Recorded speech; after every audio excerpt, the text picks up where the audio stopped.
Peter, that's why we went a little later than you, so we don't have to make the same mistakes. Exactly. ICA being a small retailer compared to some of the other ones in the strategic partnership, we have so much to learn. It's not so much about, I think, small or big as much as it is about the complexities and, there's so many franchisees that you have. We think that we have more differences than we actually have. When we dig into the actual challenges and where we need to tweak the solution, I think we have almost the same kind of challenges and opportunities that we want to address. I think we're more alike than we might think we are. I would believe so. I think obviously, we work at a different scale and, customer expectations are different because there's the different context. It's a very fragmented market. Japanese consumers are extremely tough. The expectations are very high because I think, the service culture in Japan is so big. We have to step it up on the service side.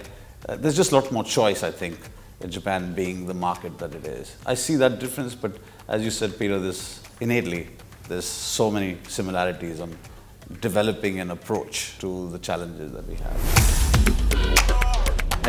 I think you were at our office, and I think that also shows how much we could exchange. I mean, not only us telling you how our launch went, but also you bringing in new learnings and new things from your market as well to us so that we can evolve. Well, thank you, Peter, for firstly hosting us. And I think you're being very humble to say ICA is a small retailer. I think in this instance, we just learned so much from you guys. I think there's one thing that we learned is about implementation, how you brought this to life, because we are trying to put everything together.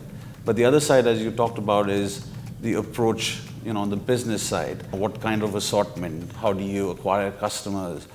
How do you deploy supplier media? How do you really make the economics work?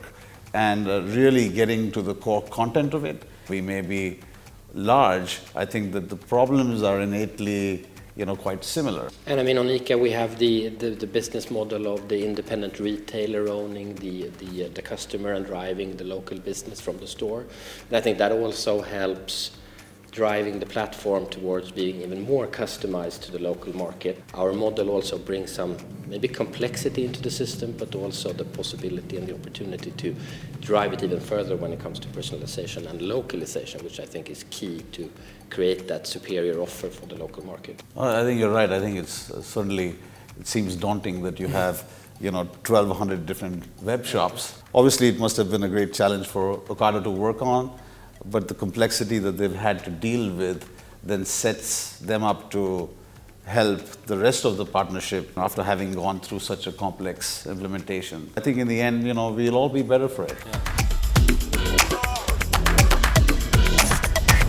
One of the key reasons for us to choose Ocado as our strategic partner, a key reason was the Ocado partnership, because the sum is greater than its parts, and this holds very true for our partnership. When we are together, we are non-competing, we are trying to bring a solution to the same problems that we have, and being on a single platform and be able to really talk to each other openly, the benefit is just amazing. I think it's both about not making the same mistake twice, learning from each other, but also together really come together, discuss challenges and create that superior customer offering that will make us all win in our local markets.